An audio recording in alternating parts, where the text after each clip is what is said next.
Okay, genuine question. Okay. When you get gas, yes or no receipt? No. No. You guys, I've always done yes, thinking Why? I'm going to need them someday. I just started doing no like a month ago. I have so many. Okay, to be serious. to be fair, when I was 16, yes. For my entire life. Receipt in the glove box, and then I realized that I actually never looked at them ever. And so now I confidently press no. I don't even get my receipt from Walmart. I don't want my receipts. I still get, so like when you like check out at a coffee shop and they flip the little thing around and ask you for an 80% tip, at the end, do you text me a receipt? No. I got every time. No, you don't. Every time. I don't know. We'll train him. We'll work on it. All right, We'll work on so Sorry. Hey guys, welcome to No Dumb Questions, where we scour the internet for questions that we think don't get answered enough. I'm Yeah. Reagan. I'm Isaac. I'm Ashton. Perfect. So starting off a post from Reddit that we found, it says, if you were to invest in a stock and it plummets, is there a possibility that it will go down so much you lose money? So I'll start with Ashton. So you're asking if it will go down so much that you will lose. Yeah, if you bought Your a stock money. and it started crashing, is it possible for you to go into debt because it loses so much money? Well, it's not you can't go into debt just by investing in a stock unless you borrowed the money to invest. But generally speaking, I mean, we know stocks go up and they go down. When they go down, you're not actually losing your money. It's kind of, think of it like hypothetical. Like you own a share of a stock, the value goes down, but you're not actually going to realize that loss unless you sell the stock. Right. Does that? Yeah. What's your take on it? Yeah. It kind of reminds me when my wife was buying a house and she had never invested anything before, just saving up to buy a house, honestly. And she told me before closing, kind of started freaking out. I was like, I just can't wrap my head around spending that much money on something. And I had to tell her, like, well, technically you're not spending anything. Like, you're converting your cash into a different asset, Right. which is kind of what we're describing here with stocks. Like, if a stock's $100 and you buy one, you're not spending $100. You're converting $100 into a stock. Now, if that stock goes down in value and it's worth 90, technically you haven't lost 10% of your stock. You still own one share. It's just worth less. And so if you sell it, then you have a loss. Yeah. The hope is it goes back up. That's the hope. But that's money investing. And there's no guarantee that it will go back up. Yeah. So don't think that there is no way to lose money investing by what we're saying. But it gets into something we'll have to conquer on another episode of unrealized gains. Sure. Right. But add that to the list. Add that to the list. On the We'll debt there. side, you can't go into debt Right. by investing unless you're borrowing money. Yeah, unless it's not your money. That's great. You can't. That was good. Yeah. Kind of let's just stay on the topic of debt today with these questions. What's the difference between a credit card and a debit card? You want to take it? Sure. So a credit card, you're borrowing money, and then you can go into debt. A debit card, you're just accessing your own money. So credit card, you still maybe want to think of it as your own money because you will have to pay it back.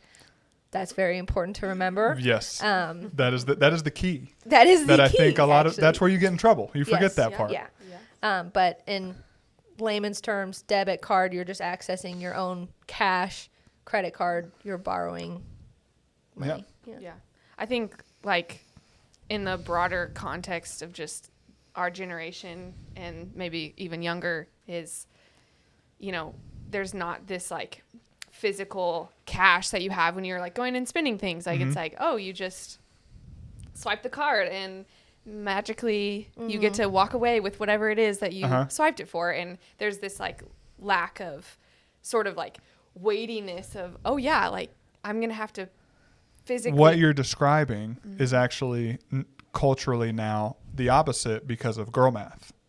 So true. So So now true. cash is actually free. That's so true. That's a great point. And then swiping a card is the scary part. Yeah, true. Like, you never know what's on He the other. has it figured out. Michelle, good job. Yeah. We have a newborn at home, so there's a lot of baby math, which is like we have our monthly budget and it just gets thrown in the dumpster every month because he needs something else. Yeah. So, no, that's good. Girl math, dang it. You know what my favorite Always comes up. sidebar? You want to know Yeah. my favorite implementation of girl math? Do tell.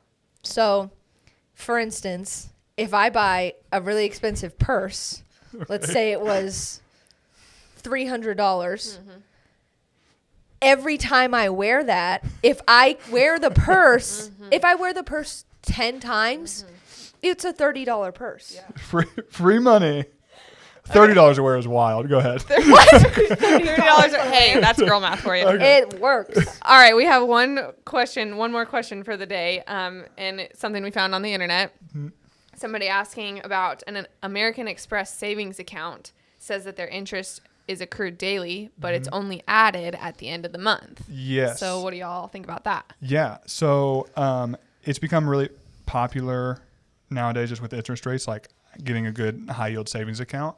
And something that I learned from buying a house, because interest is also accrued daily on debt, but the interest being accrued daily just means like if you have $100 and you're making 1% a day and you have it in there for 15 days, you've made $15 worth of interest.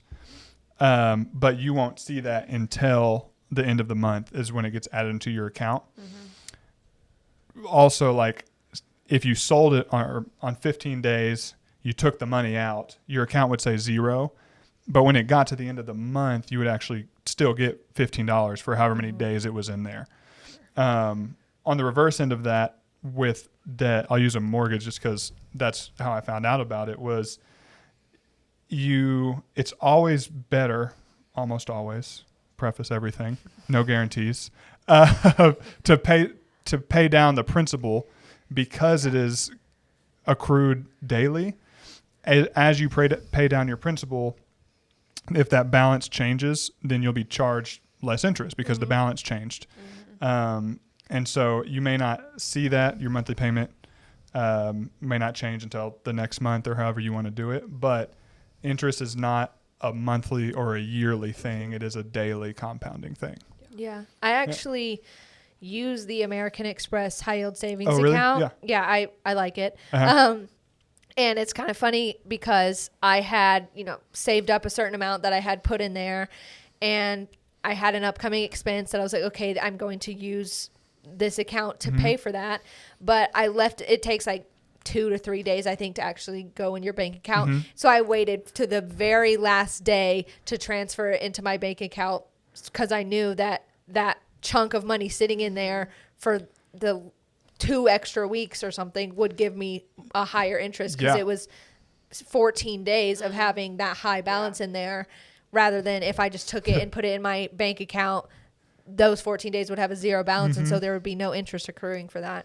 So Get that last scrape I of was interest getting, out of the bowl. I was That's getting right. all of it. All That the interest. 4.35. Give it to me. I want every penny. Yeah, so no. good. So I literally waited until the very last day that I could, and then I transferred it. Yeah. Well, this has been a blast. I want to end it with a quote from Michael Scott. Hang on. I am an early bird and a night owl, meaning I am wise and I have worms. Thank you. Okay, guys. So good dialogue this week. Leave your questions in the comments, and we'll see you next time.